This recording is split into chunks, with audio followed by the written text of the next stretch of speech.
Okay, brand new person. Anyway, kid, teen, everybody, my mom, everybody does the same thing, okay? Michael, I'm gonna use you. Okay, so I say, all right, so changing your life comes down to 4 things. Push, pull, bend, squat. Push, pull, bend, squat. Push, pull, bend, squat. Do it over and over and over again with different varieties and different styles, different intensities, all that stuff to make change. Individualized for the human being, right? Somebody in a wheelchair, somebody missing a limb, somebody who suffers from a stroke, doesn't have use of their extremities, whatever it is, right? So we got to modify it for them. But it starts with this foundational part that same thing as I'm talking about, to set you up for a position of success, right? You're going to succeed in whatever way, shape, or form. So first thing that I like to do is I take a hollow pole, I put it behind the human being, and I say, okay, there's 3 points of contact that have to be made. Tailbone in between the shoulder blades and the base of the skull needs to be making contact with that PVC. That's it. So give me a little double chin. Tuck your chin a little bit more. Not that much. And then relax a little bit. Michael's now the tallest human being he could be. His vertebrae are spread apart more than they ever will. Right? So I gave him another inch, right, just by standing. Now I'm going to build him from the bottom up. Okay? What we like to call it the athletic position. All right? So the athletic position now at this point. Sure, I'm in here. I start from the bottom, okay? So we need parallel feet. You are not going to see a 10 on the vault, a beautifully sacked quarterback, beautifully thrown ball, some sort of amazing dive, somebody with their toes turned out. You're never going to see it, right? So we need to have parallel feet as much as we can. Some of us, our hips are tight. Some of us have restrictions in that way. So it's variable, but it's what we're shooting for, okay? So from there, what I'm going to do is I'm going to take the big bones of the lower leg, the femurs, and all I'm going to do, and sometimes I've gotten away from touching people, right? Especially in COVID to maintain the 6 feet and all that stuff. But some people, I have to get in there.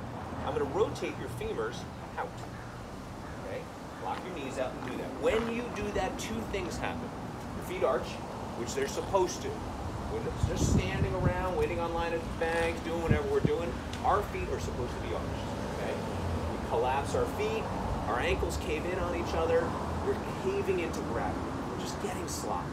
We can't have that here when I start loading somebody or I start asking them to do something, okay? The second thing that happens when you rotate your femurs, externally rotating your femurs, your butt tightens. Holy shit, you finally started using it for the first time, right? When we use fitness or when we use activity, we don't think about our glutes. They just kind of hang there. Shockingly, 90% of human beings are like, my back hurts, right? Because they have not done any glute development. Just by putting yourself in an athletic position, 3 points of contact, toes forward, femurs rotated out, you're using it. You're ready. I can move you laterally. I can launch you forward. I can jump your feet out. I can put you into a squat. I can do something, and I'm not working. Okay? So now when we introduce those 4 moves to human movement, let's start with the squat. I always like to start with the squat. It's usually, remember, for you guys, I am assessing. This is an assessment tool. Nick was assessing you guys. When he was teaching you, he's watching, he's seeing. You can see all kinds of things, right? So if I say, which I usually do, show me your squat. Okay? Awesome. Okay, right? So now we say, okay, so confident. I get to see ankle flexion and extension. Right? How mobile are their ankles? How mobile are their hips? Right? You know what the fuck I'm talking about? Right? They're like, I don't know. There's some of those people who are just like, especially kids, they're like, they don't have any idea what you're talking about. Okay? So it's like, okay, you gotta do a little bit more show. But since he's done it before, obviously, it's like, okay. But I want perfection. You know, we're gonna work in the 80 to 95% range, right? So we're gonna get as close as we can. So I'm gonna take this hollow pole, I'm gonna put it behind Michael's back. I'm gonna ask him to hold the top of the pole at the base of his skull with one hand. So put one hand up, and more at the base of his skull. There you go. And I'm gonna have him take the back of his other hand and place it, the back of your hand, against that hollow pole, pinning in 3 points of contact. Now I'm gonna have him squat again, okay? Don't lose 3 points of contact is what I tell people. Stand off to the side, down you go. Good. Looks different, feels different, okay? Is safer and the way that this person should be performing it if I were to look, right? For long-term benefits, okay? But I saw some flaws. It's my job to get all over them. Can't let the little shit go, okay? So I'm like, okay, I need you to concentrate more pressure on the outside of your heels, okay? Keep them down. Through the heels, through the heels, through the heels. Now you go heels, heels, heels, heels, heels. Nice. Keep those heels down. This time, drive your knees out with the squat. It's gonna be tighter, it's gonna be harder to do. Get those knees out wide. Ready? Heels and knees, heels and knees, heels and knees. Beautiful. He's giving me a solid parallel squat. Back in the day, we used to be like, that's shit. You're not hip below knee. We'll get there, right? It's always easier to squat somebody with a little load. It's harder for them to have a hollow pole than actually like a 45-pound bar in the back. They actually squat better with a load, okay?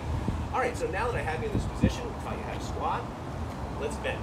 Because that's the queen of the kingdom. Squatting is the king, bending is the queen. You gotta have it. You wanna narrow your stance a little bit. And I love this little thing that I came up with a long time ago. All right, I'm gonna take this bucket. And if I asked you, if I said to you, okay, I need you to pick that bucket up, grab that plastic handle with your teeth. Don't do it. But if I asked you to, I need you to maintain 3 points of contact when you do it, okay?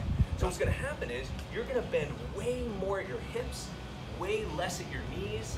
You're gonna go down as far as you can to try to grab that bucket. Ready? Down you go. And come back up. Nice. You'll notice the hip is higher. You're not bending the knees as much, right? Take this away. Squat. 3 points of contact. Bring your feet closer together.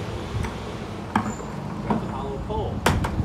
Outside shoulder width with your hand grip. Hold it, let it step or skim right along your body the whole time and pick up that bucket with your teeth. Okay, but slide the pole down your body as you do it like a deadlift. Lock your arms out, slide that pole along your body. And back up, beautiful. Don't ever change.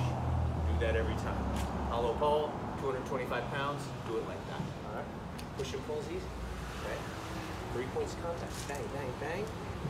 Put that bar up against your chest and push it away from you. Don't change. Take the hollow pole from you. 3 points of contact, hands up. Look like you were holding the hollow pole. Pretend like you're holding it, push it away. Don't change. Don't deviate from 3 points of contact. Pull back towards you. Don't change, okay? That's what I do. Mix them up. Use the two styles. I think that this is completely, so there is a little bit of overlap there.